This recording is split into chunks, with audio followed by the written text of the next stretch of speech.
للفقراء الذين أحصروا في سبيل الله وقال رسول الله صلى الله عليه وسلم العلماء ورثة الأنبياء।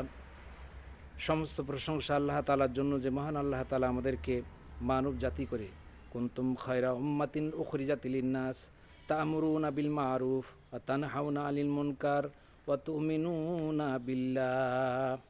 আল্লাহ তাআলা ভালো কাজের আদেশ দেওয়ার জন্য মুসলিম জাতিকে পাঠিয়েছেন, মুসলিম উম্মাকে, এবং খারাপ কাজ থেকে বিরত থাকার জন্য। আল্লাহ তাআলা যুগে যুগে নবী আলাইহিস সালাম যে মানুষের হেদায়েতের জন্য, পথ দেখানোর জন্য পাঠিয়েছেন। নবী আলাইহিস সালাম বর্তমানে নাই, এখন সমস্ত নবীওয়ালা কাজগুলি আল উলামা ওয়ারাসাতুল আম্বিয়া, তাদের দায়িত্ব হলো ওলামাদের সঠিক পথের সন্ধান দেয়া, মানুষকে তা'মুরুন বিল মা'রুফের পথে আসা। অথচ এক এক শ্রেণীর লোকেরা আলেম ওলামাকে জিম্মি করে তাদের একেবারে গোলামির পর্যায়ে জিনজির লাগিয়ে তাদের অধীনস্থ করে রাখতে চায়। অনেক মসজিদের কমিটিবৃন্দ রয়েছেন, অনেক মাদ্রাসার যারা কমিটি রয়েছেন, মূলত হাকিকতে যদি ন্যূনতম তাদের ইসলাম সম্পর্কে জ্ঞান থাকতেন, তাহলে এই ধরনের চরিত্র তাদের হতো না। কারণ ওলামা ওয়ারাসাতুল আম্বিয়া, সমস্ত আলেম ওলামা হলেন নবীর ওয়ারিস। অনেক সময় কথায় কথায় বলেন, হুজুর আপনাদের বেতন না কি জায়েজ আছে? নবীর জামানায় কি বেতন নিয়ে নামাজ পড়াইছিলেন?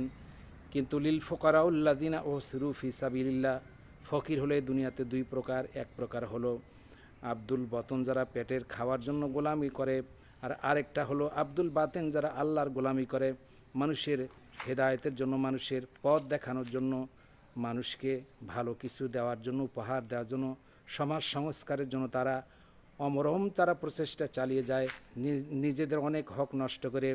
একজন মসজিদের ইমাম, একজন মাদ্রাসার মহতামিম হুজুর সাহেব, তারা অনেক সময় বিবি বাচ্চার হক নষ্ট করে, অনেক সময় অনেক আত্মীয় স্বজনের বাসায় না গিয়ে, অনেকের সাথে, অনেক গ্রামবাসী প্রতিবেশীর সাথে সময় না দিয়ে, বরং আল্লাহর রাস্তায় তারা ফি সাবিলিল্লাহ, আল্লাহর রাস্তায় সময় দেয়।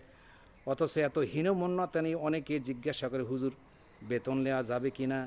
1 কোটি বার নেওয়া যাবে। যারা আল্লাহ রাস্তায় আছেন তাদের অনেক সময় নষ্ট করে আপনাদের খেদমত করতেছে, সমাজ কুলুষিত অন্ধকারের দিক থেকে ফিরে আলোর সন্ধান তারা দিচ্ছে।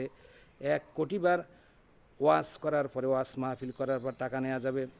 মূলত যারা এগুলো কথা বলে তারা হলো যারা ওই হাদিসের দিকে যেতে হবে যে এমন একটা জামানা আসবে, আল্লাহ রাসূল নবী বলেছেন যে জামানায় মানুষ দান খয়রাত করা, মানুষের সেবা করা, মানুষকে কিছু দেওয়া, এটা জরিমানা মনে করবে। সুতরাং এই ধরনের, এই প্রকৃতির কিছু লোক রয়েছেন সমাজের মধ্যে, কিছু দুষ্কৃতী এই ধরনের